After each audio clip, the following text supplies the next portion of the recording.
kita tuh boleh termasuk bisa dikategorikan artis-artis yang sepi dengan namanya gosip, ya.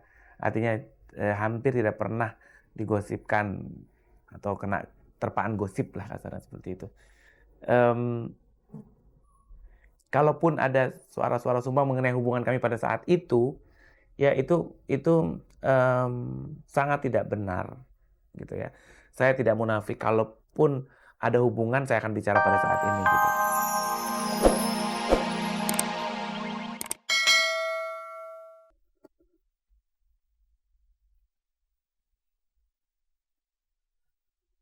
Tahun 76 setelah saya menjadi juara pertama golongan pria bintang radio dan televisi remaja tingkat nasional, saya ditawari rekaman oleh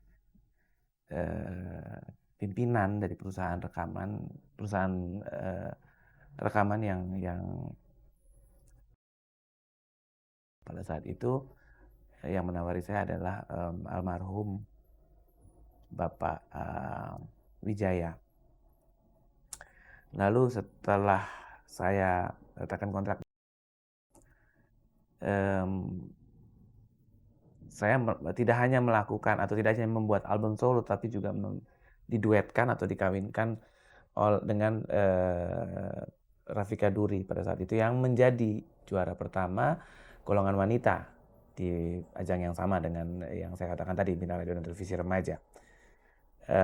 Kebetulan album pertama saya adalah album duet bersama Rafika Duri. Yang saya pikir yang mengajak saya rekaman itu pada saat itu, ataupun kenapa orang tertarik mengambil saya untuk merekam suara di dalam pita kaset ataupun piringan hitam pada saat itu, karena mungkin mereka melihat saya ya dari ajang atau festival atau pemilihan bintang radio tersebut gitu. Dari sana saya diminta untuk rekaman.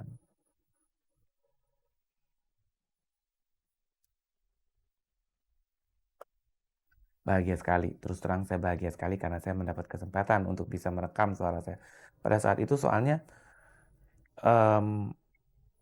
jangankan merekam suara ya, atau suara kita terekam di dalam kaset yang diedarkan, nyanyi di TV aja susahnya setengah mati pada saat itu. Pada saat itu tuh kita harus melalui ujian, harus ada tes di TV kalau ingin menyanyi di TV. Dan pada saat itu tuh baru hanya ada TVRI, belum ada TV-TV swasta yang seperti sekarang ini.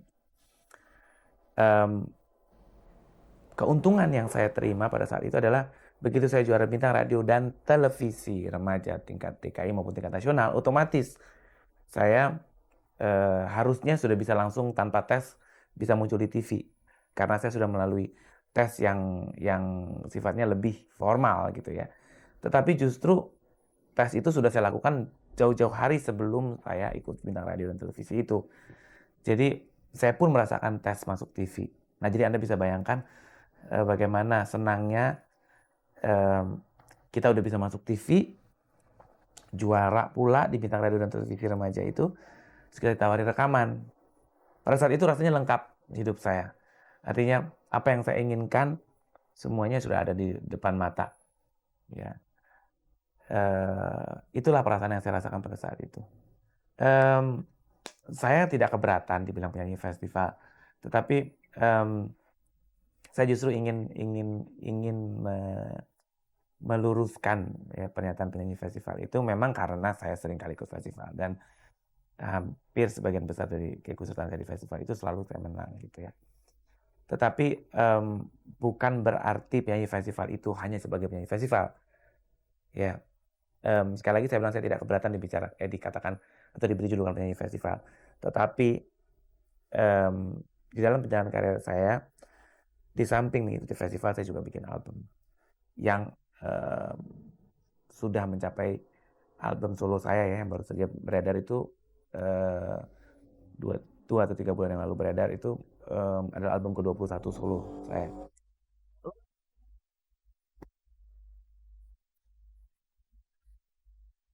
Berita mengenai berita mengenai duet saya dengan Rafika Duri tentunya berhubungan dengan album duet kami. Saya pikir mungkin Vika sama saya ya.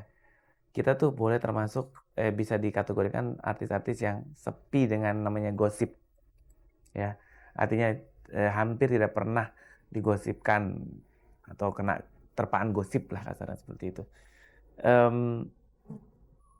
Kalaupun ada suara-suara sumbang mengenai hubungan kami pada saat itu, ya itu sangat tidak benar, gitu ya. Saya tidak munafik. Kalaupun ada hubungan, saya akan bicara pada saat ini, gitu. Saat ini saya akan bicara. Hubungan saya dengan Vika itu tuh adalah hubungan yang benar-benar kekeluargaan. Kami sama-sama sadar, sehingga akhirnya justru dari hubungan tersebut terasa kita bisa saling mengisi. Saya udah nggak pakai seperti saya ngomong sama adik saya aja. Jadi saya ngomong sama dia itu seperti saya ngomong sama kakak saya misalnya ya, atau sama keluarga saya bahwa wah baju kamu kurang ini gitu.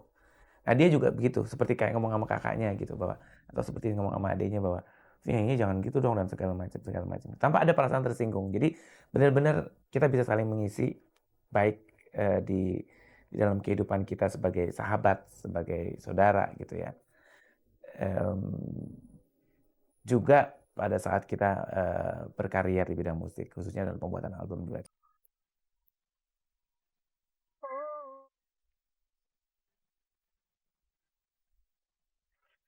Ada satu pengalaman yang tidak pernah bisa saya lupakan pada saat itu.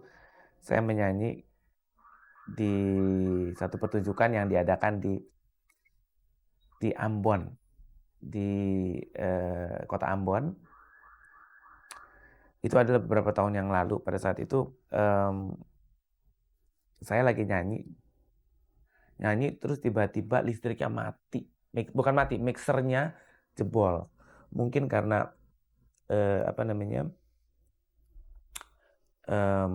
listriknya nggak kuat kali ya menginikan. Terus mereka nggak pakai generator itu ya yang dipersiapkan untuk tambahan untuk kekuatan listriknya itu, sehingga akhirnya listriknya mati atau pokoknya ada kejadian sehingga tiba-tiba semuanya mati. Jadi yang bisa jalan pada saat itu adalah perkusi, dalam hal ini juga drums, sama alat tiup, brass section. Nah, alhasil selama kurang lebih 15 menit, untung lagu yang saya nyanyikan pada saat itu adalah lagu yang temponya, beatnya cepat. Jadi kita bisa selesaiin lagu itu dengan alat yang masih bisa berjalan, dalam hal ini perkusi, drum sama brass section dengan vokal. Akhirnya kita gimana nih caranya untuk bisa selesaiin lagu itu gitu. Ya akhirnya saya ngajak audience yang ada pada itu nyanyi sama-sama. Terus seolah-olah sepertinya saya memang ingin bernyanyi bersama-sama dengan mereka dan saya nggak butuh rhythm section yang akhirnya bisa mengganggu pendengaran saya terhadap respons dari audience yang saya ajak nyanyi. Akhirnya saya bilang, oke, stop. Saya cuma pengen dengar perkusi supaya saya bisa dengar suara Anda semua. Sama-sama. Sampai akhirnya kita bisa selesaiin lagu itu dengan selamat dan sepertinya tidak ada yang tahu gitu di seluruh gedung itu. Tapi habis itu sementara harus, kalaupun sampai ada yang tahu tuh karena mungkin habis lagu itu tuh untuk sementara waktu show-nya di stop untuk memperbaiki alat-alat yang rusak tersebut. Saya pikir itu salah satunya.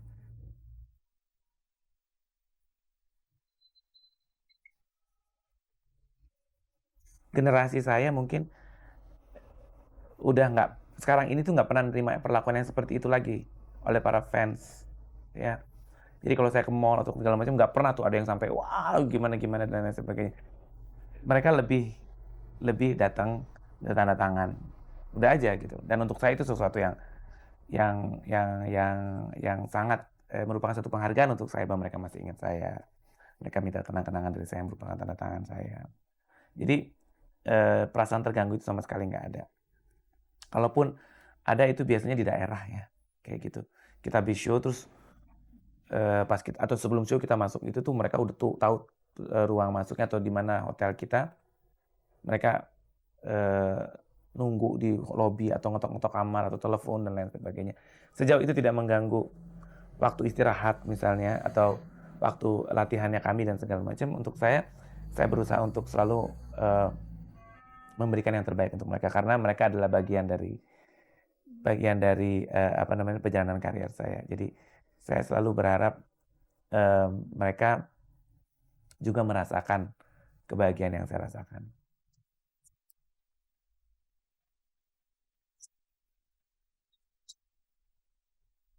Pesan dari saya, khususnya bagi Anda yang ingin berprofesi di bidang seni suara, seperti layaknya profesi-profesi lain, tanggung jawab profesi sangat dibutuhkan di dalam profesi seni suara ini juga.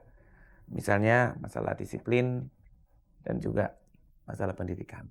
Saya pikir itu aja.